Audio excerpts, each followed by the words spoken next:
Nag-ingay sa harap ng isang spa sa Timog Avenue ang Baywalk Buddies. Nawala raw kasi roon ng cellphone ng kanilang manager na si Lito de Guzman.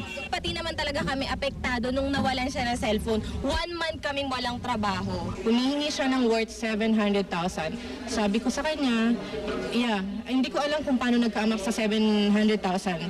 Sabi ko, bigay mo sa attorney natin, then bahala na yung attorney mag-usap.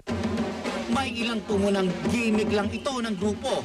Sexy ang kanilang costume. Namin kailangan umimi kasi may pangalan na kami. Parang kami yung ginagamit para sa publicity or exposure ng mga grupo nila. Pero nang dumating ang mga pulis, umurong din ang grupo.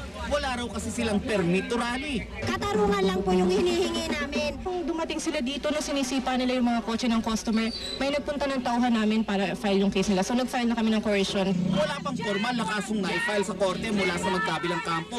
Pero pinag-aaralan na nilang mabuti kung ano ang pwedeng isampa laban sa isa't isa. Nelson Carlas, updated sa Showbiz Happening.